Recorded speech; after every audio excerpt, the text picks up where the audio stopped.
Class 9RM at Noah Hill High School in Harrow is about to be taught a design and technology lesson with a difference. This lesson forms part of a 9-week module for jewellery, and we're looking at creativity and how to improve creativity and designing skills with children within this age range. So it's quite a fast-paced lesson using lots of colour images to really spark off their imaginations. Harrow is one of 10 local education authorities that have just completed the Key Stage 3 National Strategy pilot. The aim of the pilot is to encourage teachers to put more emphasis on designing.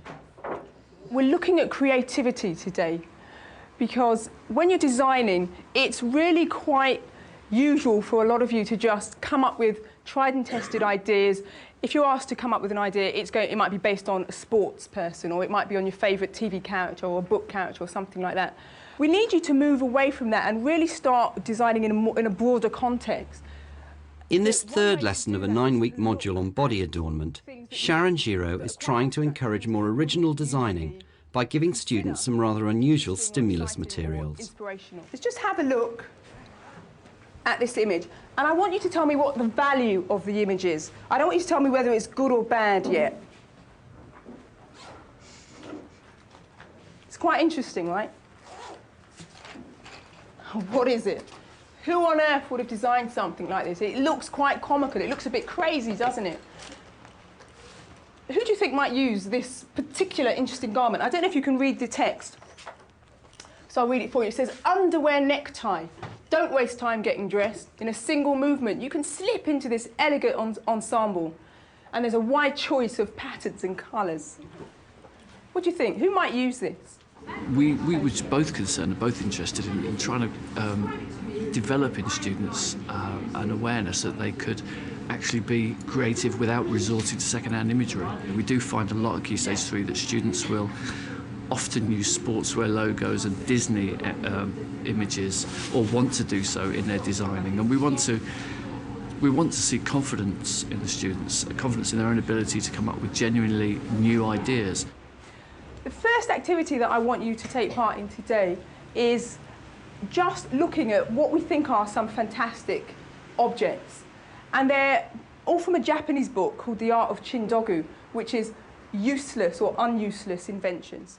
Sharon is hoping these images will prompt students to be more imaginative in their creative thinking. What other ideas can you imagine might be more suitable for this design problem?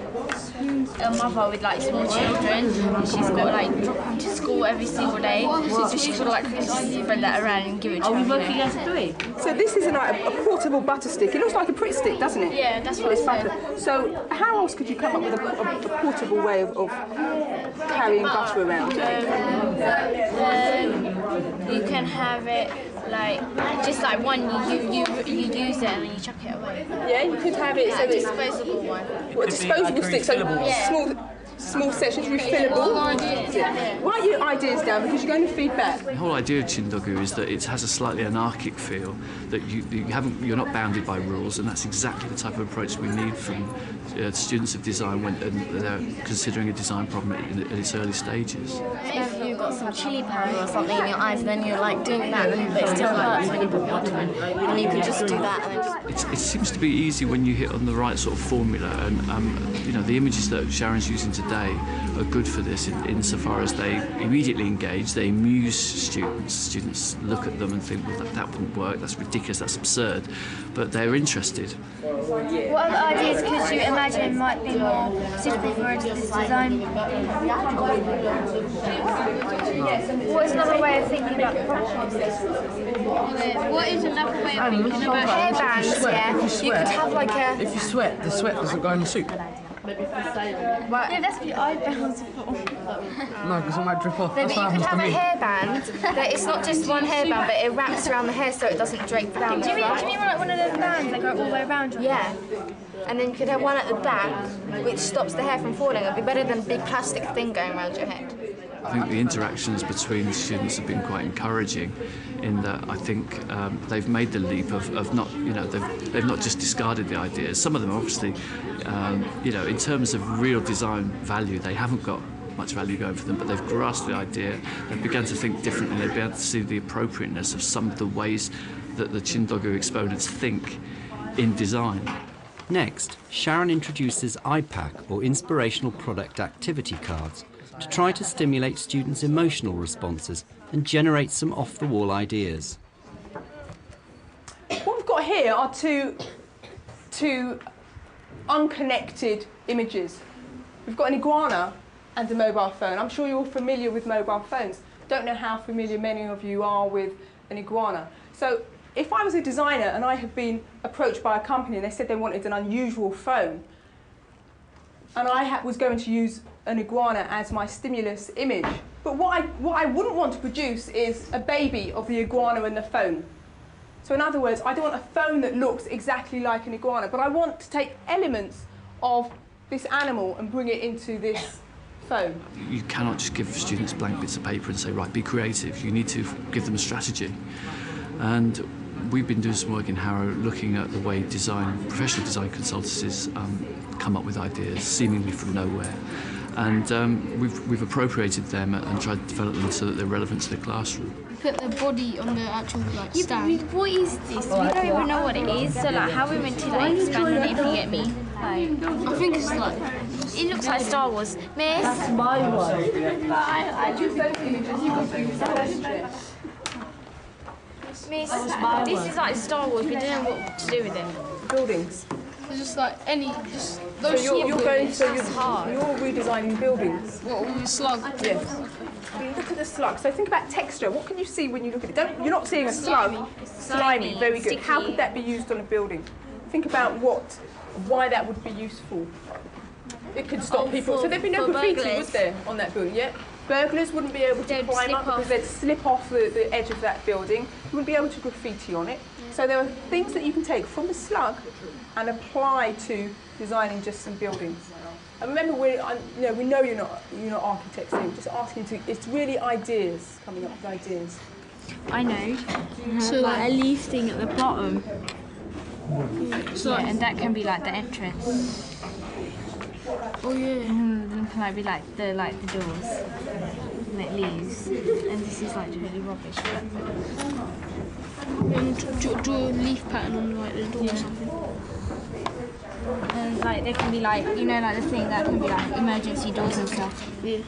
The side of the building. I think strategies like this, even though they seem very simple and almost random, is a good way to jolt them into thinking in different ways. And certainly redesigning a product with a random image which seems unconnected can sometimes get them to think in very creative and very divergent ways. Yeah, and you could probably have different views in each window, couldn't you? Yeah. So you might have your information on what programs are currently running, and then your internet screen could be here, and then perhaps here could be your stored files, so that you could see everything on one screen at exactly the same time because of the way that you've separated it. What I want you to do is I want you to develop this idea now and draw it again, but really now thinking about how you're going to shape the screen and the actual monitor based on the curves and the flexibility of this animal. Okay. So you're going to think about transferring these skills to the designing of your jewellery. Only now does Sharon make the specific connection with jewellery. What sort of starting points could you take then? Looking at the cards that you've got, so I don't want you to change the cards that you've got, I want you to use all of your cards now and think about how you can apply those to designing a piece of jewellery. So, Charlotte, what card have you got? Can you just hold it up so people can see it? Tornado and a telephone.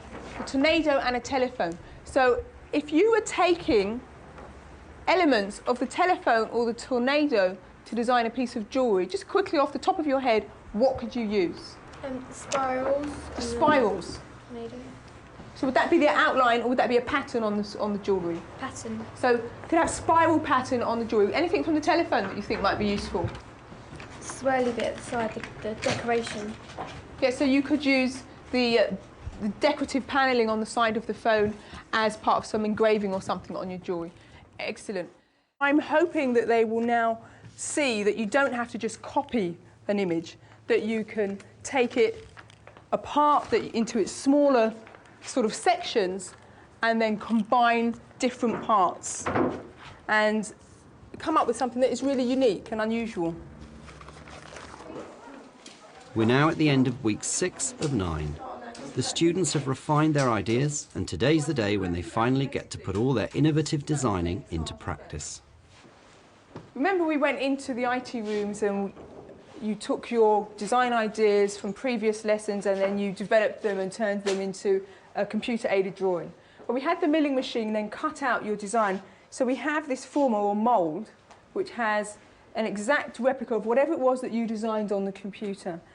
And we're going to then take these and turn them into a pewter cast piece of jewellery for you. I chose an eye for my pewter design as it's to wear off evil, and it's a good sign. And the Wiccan sign is a 5-pointed star, which I incorporated inside the pupil. They've been good because it's encouraged me to try different things and try out different ways of designing and experiment, basically. My design is based on Chinese and Japanese cultural calligraphy, and I've taken extracts from different symbols and put them together to make my own. I think it's given me more imagination, and it helps to use your imagination to make different things. One of the strengths of design and technology is it is a creative subject. It engages with the real world, and it means changing the real world. When you try and solve a problem in design technology, it's about what you believe. You get emotionally involved. It's about making that difference and about putting something of you into that solution. And as a result, it's very motivating, and it's something that really builds pupils' self-esteem when they achieve something and it works. Now I know that I can design these little things, as in, because I bring myself down normally. I normally think that I can't design things, but I can. It's just, I stick to the limits, but there are no limits when you're designing, so you can just feel free to do anything, and then it might come out really, really good. Thinking there.